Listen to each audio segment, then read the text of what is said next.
Hi, this is Sherry Bevan from The Confident Mother. I'm a little bit late tonight because it's my daughter's birthday and I've been busy baking birthday cake and making chocolate ganache. So I hope I haven't got any chocolate cake crumbs around my mouth still. So tonight I wanted to talk to you about how to say no in the workplace. Last week I talked about how to delegate effectively, and there's more about that over on my blog. So if you pop over to theconfidentmother.co.uk, you can see where I've shared 7 tips on how you can delegate effectively. But often, what I've found actually is that women often struggle with saying no as well. Now, it's really important that you feel comfortable and confident saying no, because if you otherwise stuff kind of encroaches on your boundaries and on your work-life balance. And so actually being able to say no is really important. Just knock the earphone out of my ear.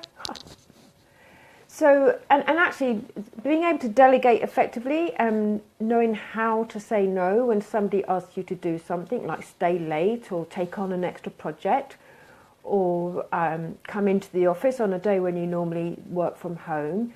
It's very inextricably connected with how to delegate effectively. And often these are the things that we find difficult because as women we like to be liked and we sometimes feel guilty or bad about saying no. So here are some of my top tips on how you can say no in the workplace so that you can create healthy boundaries and protect that work-life balance, which is so important. And one of the reasons for learning to say no on top of your work-life balance actually is so you don't burn out, you don't overcommit, and you don't get overwhelmed. So my first thing for you is that you've absolutely got to ditch the guilt about saying no.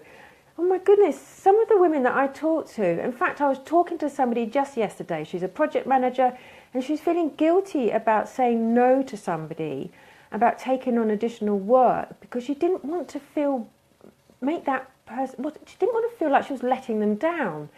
And the work that she was being asked to do was nothing to do with her whatsoever, but she felt guilty about it. And what I say is don't feel guilty about saying no to something that is not your responsibility. You just ditch that guilt. And actually guilt is something that kicks in when we're worried that we're doing something wrong. And actually it's just our perception, it's not necessarily the truth, it's not necessarily reality for the other people. So don't feel guilty about saying no. You're absolutely entitled to say no if that is beyond your taking you beyond your normal work hours, or if you're being expected to take on something that you can't take on any more projects. The other thing I think it's really important, my second tip for you, is don't apologise for saying no. If you can't fit it in because you haven't got enough hours in a day, and we all know that working mums cram loads into their working days, you don't need to apologise. You might not even need to justify or even give a reason.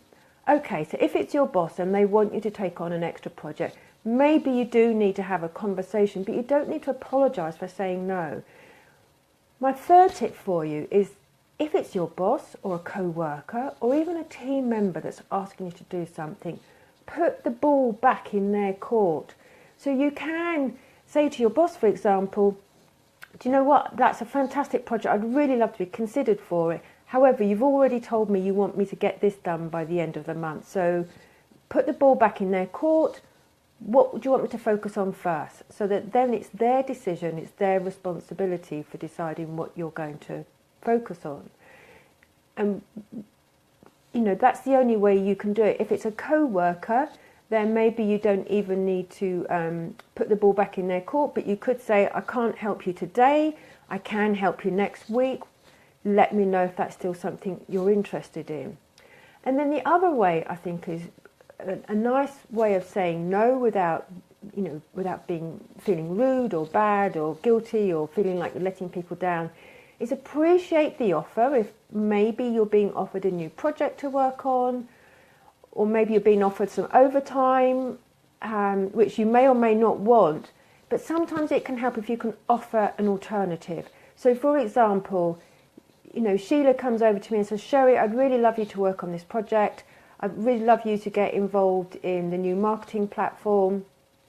And I might think, oh, I'm not really the right person for this, but I might reply, oh, that sounds like a fantastic opportunity. Thanks for thinking of me. I really appreciate it. So that person knows that you do appreciate the offer, and then perhaps offer an alternative.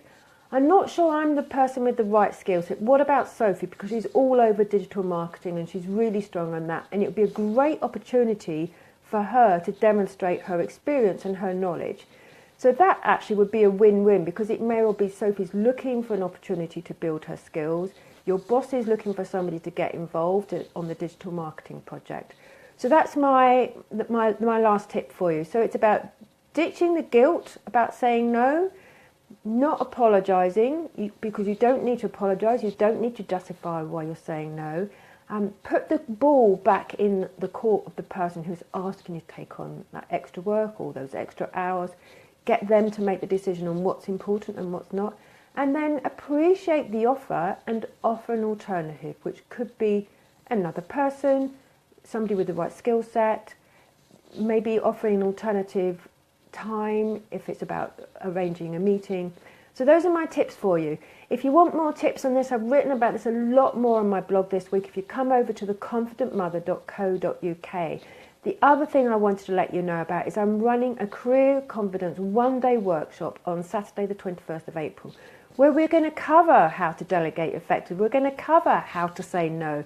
We're going to cover how you figure out where your boundaries are, what's really important to you, what's holding you back in your career, what you need to get unstuck on. So if that sounds of interest to you, come on over to theconfidentmother.co.uk and find out more about my Career Confidence workshop. So that's it for this week. My name is Sherry Bevan and I run The Confident Mother, and I've loved talking to you. And hopefully I did manage to wipe away those chocolate cake crumbs. See you soon. Bye-bye.